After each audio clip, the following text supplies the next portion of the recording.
Mensonge, manipulation ou vérité? Fait. N'ayant que très peu d'éléments sur cette douloureuse affaire qui intrigue, embête la communauté musulmane en France, française ou pas, musulmane française ou pas, qui risque encore une fois de la diviser au profit de qui? Avec un grand point d'interrogation.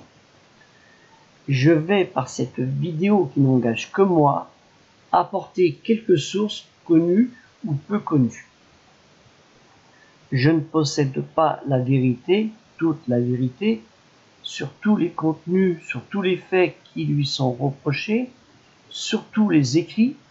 Je pense que la partie adverse en possède avec peut-être des preuves qu'elles semblent suffisantes pour faire appliquer la loi à son encontre, que nous devons tous respecter, même si certains pensent être une mesure injuste, infondée.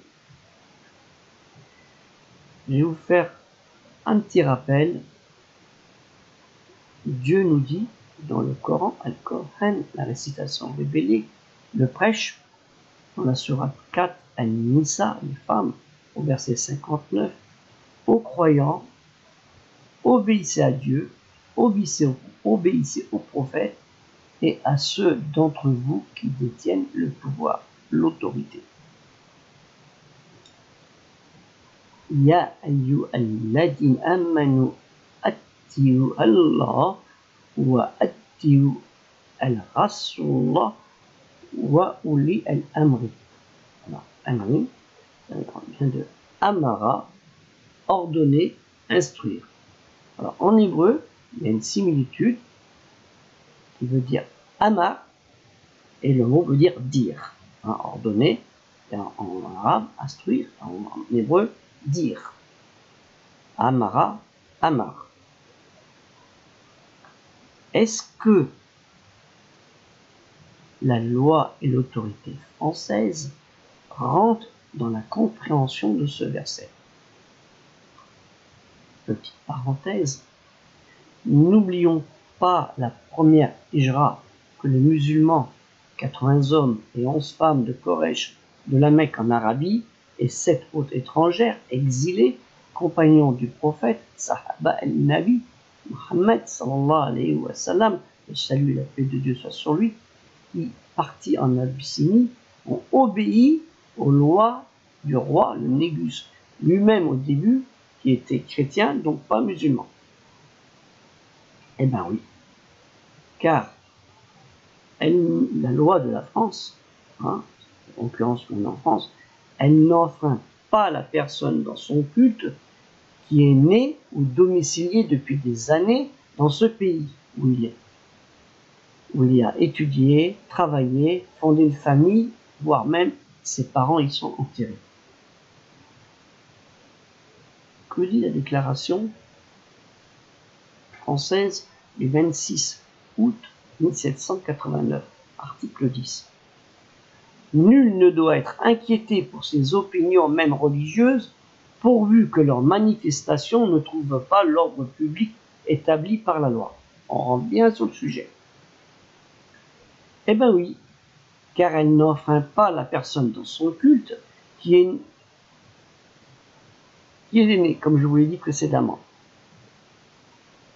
Hassan Iqiyoussen, 57 ans, de nationalité marocaine, depuis né en France, qui a toujours vécu en France et qui a fondé sa famille, père de 5 enfants, majeurs et français. Imam, nommé le prêcheur des cités. Il officie principalement dans le nord de la France, réputé selon les sources judiciaires proche des frères musulmans. Fait depuis quelque temps la une des médias avec sa mise en demande par le ministère de l'Intérieur français d'une expulsion immédiate, selon la loi du mois d'août 2021, pour raisons idéologiques dangereuses qui porteraient des propos dont les plus récents remontent à 2019 et les plus anciens aux années 1990 contre les valeurs morales républicaines de la France, des discours contraires aux principes de laïcité et d'égalité entre les femmes et les hommes.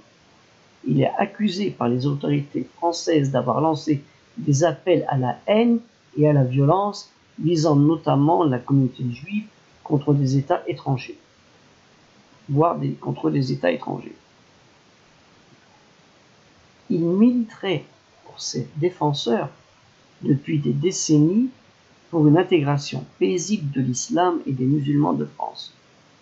Il serait très apprécié par la jeune population musulmane française pour éclaircissement sur sa nationalité marocaine et son soi-disant refus d'être français.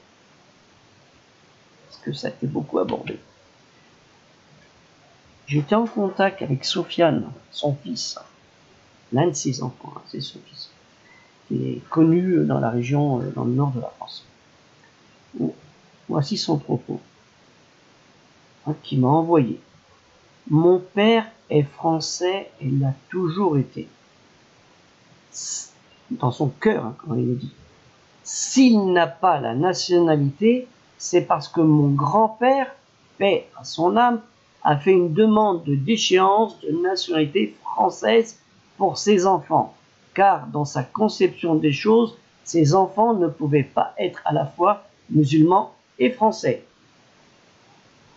Attention, c'est ce que dit Soufiane. Mon père, son grand-père, et à son âme, a fait une demande de déchéance de nationalité française. C'est pas ce que nous disent les médias. Ils nous disent que c'est la France qui a fait la déchéance, et voire mieux, que c'est Hassan qui a refusé d'être français. Quand il était français, il a dit « je veux pas ». Je continue.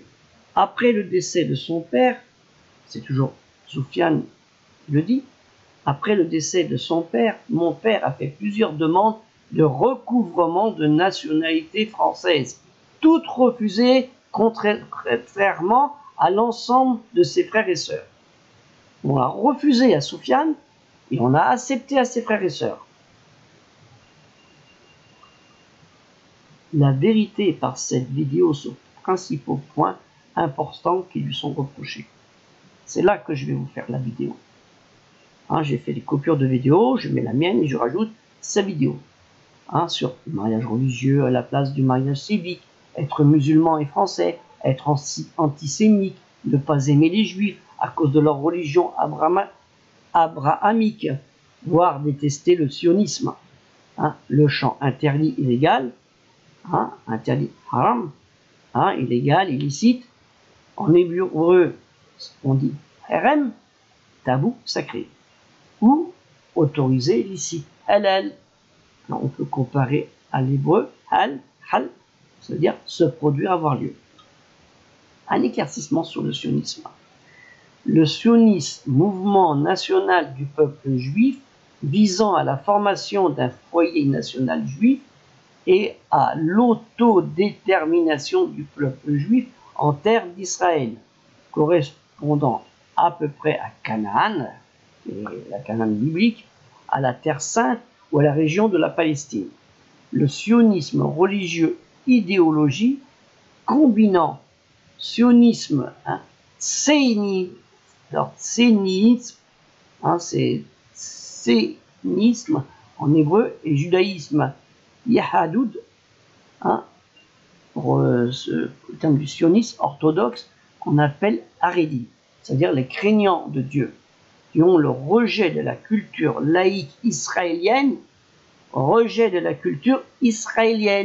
moderne, avec pour objectif de concilier la réalisation du sionisme avec les principaux fondements de la Torah, transmise à Moïse, qu'on appelle Moshe ben Aram, ou Moussa, au mont Sinaï, Har Sinaï, Jebel Moussa.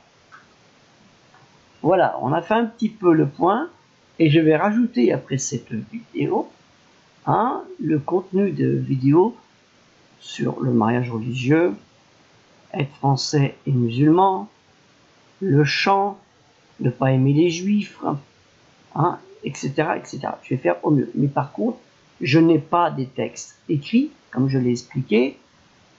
la partie adverse, hein, qui demande son expulsion, les a sans doute produits. Et comme je l'ai déjà dit, nous devons nous soumettre à la loi de ce pays. Je ne reviendrai pas là-dessus. Donc, à la vidéo. Merci.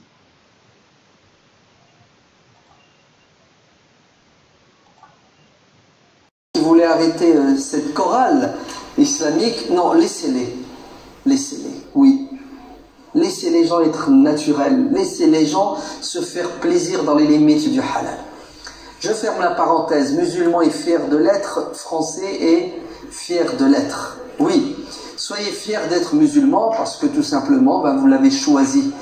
Vous avez choisi d'être musulman et l'être humain doit assumer ses choix, il doit être content de ses choix. Vous les avez choisis en toute bonne conscience, n'est-ce pas? Ces choix-là. Hein, vous avez réfléchi, vous avez estimé, vous avez pensé et vous êtes convaincu que l'islam, c'est pour vous la vérité.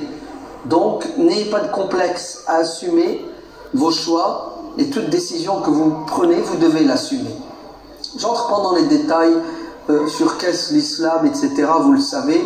Dieu dit dans le Coran, قُلْ بِفَضْلِ اللَّهِ وَبِرَحْمَتِهِ فَبِذَلِكَ فَلْيَفْرَحُوا هُوَ خَيْرٌ مِمَّا يَجْمَعُونَ. L'islam pour nous c'est fadlullah, la grâce divine. Il nous a comblé de sa grâce en nous guidant sur le chemin de tous les prophètes, de Isa alayhi salam, Jésus, de Moussa, de Moïse, d'Ibrahim, jusqu'à Adam, le père de l'humanité. Nous sommes musulmans et fiers de l'être. Et Dieu dit وَمَنْ أَحْسَنُ قَوْلًا مِمَّنْ دَعَا إِلَى اللَّهِ وَعَمِلَ صَالِحًا وَقَالَ إِنَّنِي مِنَ الْمُسْلِمِينَ. On n'a pas à avoir de complexe et à taire et à cacher nos convictions et notre religion. On doit l'assumer, on doit en être fier. Mieux, le Coran nous dit, c'est pas seulement vous assumez vos choix, vos convictions, mais vous devez les partager avec les autres à travers l'échange, en les invitant au dialogue. Pourquoi?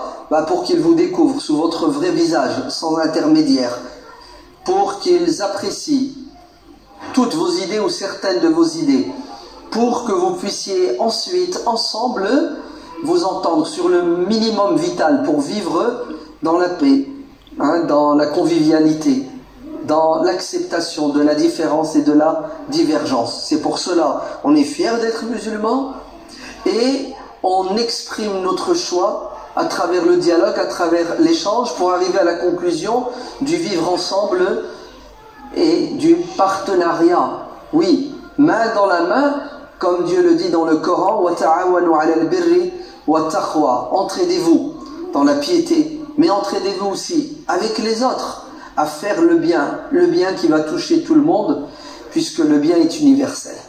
Donc, je suis musulman, vous êtes musulman, nous sommes fiers de l'être, et nous sommes français pour la plupart d'entre nous. Ceux qui ne le sont pas, ce discours ne vous concerne pas, mais vous pouvez rester et vous pouvez écouter. Ceux qui ne le sont pas et qui veulent le devenir, vite, devenez-le. Vous aurez deux raisons d'être fiers, puisque vous êtes musulman et vous allez à nouveau être fiers d'être français. Parce que, oui, nous sommes fiers d'être français. Et je ne vois pas pourquoi on ne le serait pas, puisque les autres sont fiers d'être ce qu'ils sont. Le Marocain est fier d'être Marocain, l'Algérien est fier d'être Algérien, le Turc, le Sénégalais. Bref, tout être humain normalement constitué, qui est né dans un milieu qui a grandi, est naturellement attaché. À quoi? À ce milieu dans lequel il a évolué. Il est naturellement attaché à l'histoire du pays dans lequel il a grandi. Il est naturellement attaché aux us, aux coutumes de la société dans laquelle il a grandi. Oui, c'est humain, c'est naturel. Et je ne vois pas pourquoi certains musulmans ont un blocage. Et je pense qu'il est psychologique avant d'être intellectuel. Le blocage est le suivant. C'est quand tu lui dis « tu es français et tu dois être fier d'être français », elle te dit « non, je ne suis pas français. Je suis d'origine marocaine, algérienne, tunisienne, sénégalaise. » Bon, je ne vais pas chaque fois citer 50 000 nationalités. Donc ne m'en voulez pas si j'en choisis une à la place d'une autre. Vous avez compris. Donc quand tu lui dis tu es français, il te dit non. Je suis quoi? Je suis marocain, algérien. Et il l'exprime, pas seulement avec la parole, mais parfois avec des gestes. On le voit quand il y a un match de foot. Tu soutiens quelle équipe? Ouais, France-Algérie. Oui, allez-y. Hop, je soutiens l'Algérie. Le jour où il va se marier, ou sa cousine va se marier, il sort quel drapeau? Il y a plein d'événements comme ça qui sont très révélateurs. Révélateurs de quoi? D'un petit complexe, un blocage. Pourquoi tu ne veux pas reconnaître que tu es français? Regardez ce qu'il vous dit. Il vous dit, c'est parce que les autres ne me reconnaissent pas comme français. Même si je pense que je suis français, l'autre me considère toujours comme un étranger ou un demi-français ou un quart de français. Conclusion, nous faisons un déni d'identité nationale. Bien que nous soyons français dans la réalité. Pourquoi est-ce que nous sommes français? Nous sommes français comme le Marocain né au Maroc et qui a grandi au Maroc est marocain. Et le Turc est turc. Et je ne vois pas pourquoi moi je ne serais pas français. Au nom de quoi? Et ça m'arrive tous les jours. À chaque fois que je croise quelqu'un, salam alaikum, alaikum salam, tu vas comment mon frère? Question suivante, tu es d'où? Réponse.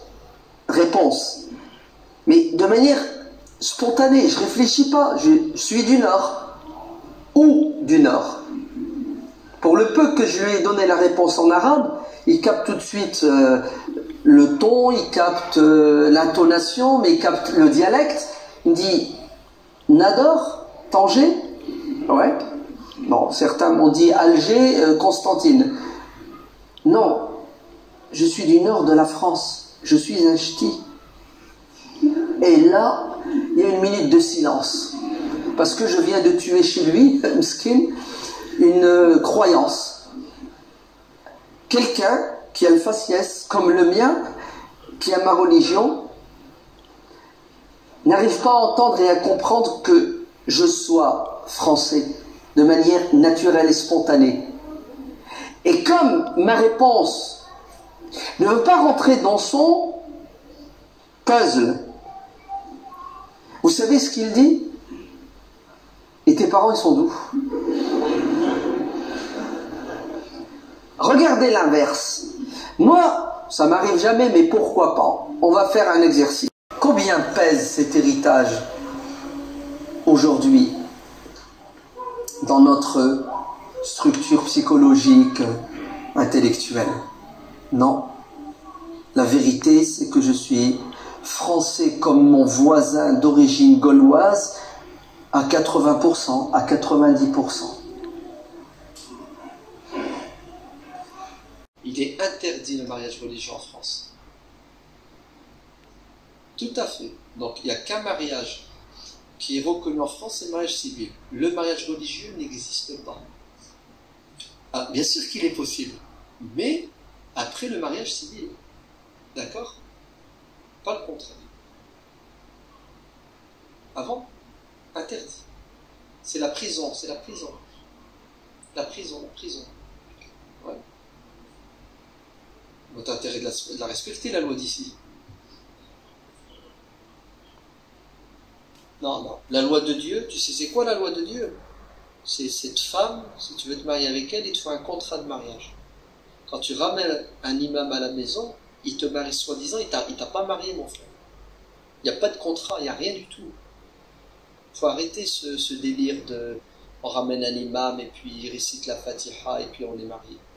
C'est une catastrophe d'ailleurs. Et tu mets ta fille en danger.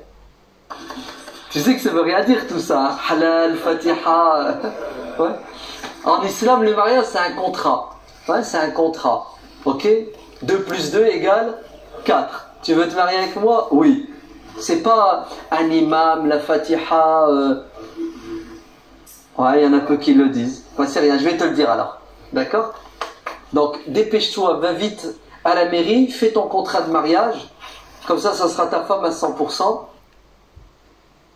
Et les compagnons du prophète sallallahu alayhi wa sallam. Et d'ailleurs, le prophète lui-même chantait avec ses compagnons quand il chantait.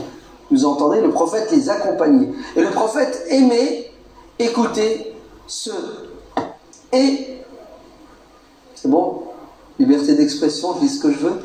Le prophète aimait écouter ceux qui chantaient et celles qui chantaient. Ouais. Parce que c'est humain, c'est naturel. Oui, des jeunes filles ont chanté en présence du prophète et il les a écoutées avec plaisir, elles ont même joué du tambour. Hein. Et le prophète a apprécié. Il a même dit à certains de ses compagnons qui voulaient arrêter cette chorale islamique, non, laissez-les. Laissez-les, oui.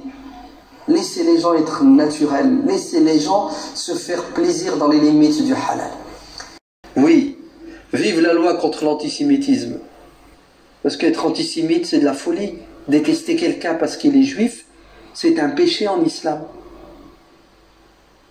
En islam, on combat l'injustice, on ne combat pas l'être humain parce qu'il est noir ou blanc, parce qu'il est de telle religion, telle religion. On a créé les êtres humains libres. L'homosexuel, mais bien sûr qu'il a le droit d'exister. Allah a créé les êtres humains libres de croire en lui, et il les a créés aussi libres de lui obéir ou de lui désobéir. Et si moi, musulman, j'ai des interdits, j'ai des limites, le non-musulman n'a pas d'interdit, puisqu'il n'est pas soumis à l'islam. Apprenons à nous respecter, à nous tolérer avec nos différences et nos divergences. C'est que parler aujourd'hui de la Palestine et de Gaza, c'est du domaine du courage, voire même de la folie de l'inconscience. Car vous allez être taxés d'antisémites. Par contre, nous sommes anti-sionistes. Et vous faites la différence entre le judaïsme et le sionisme, j'espère. Le judaïsme est une religion respectable, avec qui d'ailleurs nous partageons beaucoup de choses. Le Coran la nomme, cette religion, les gens du livre, parce que nous avons des points communs.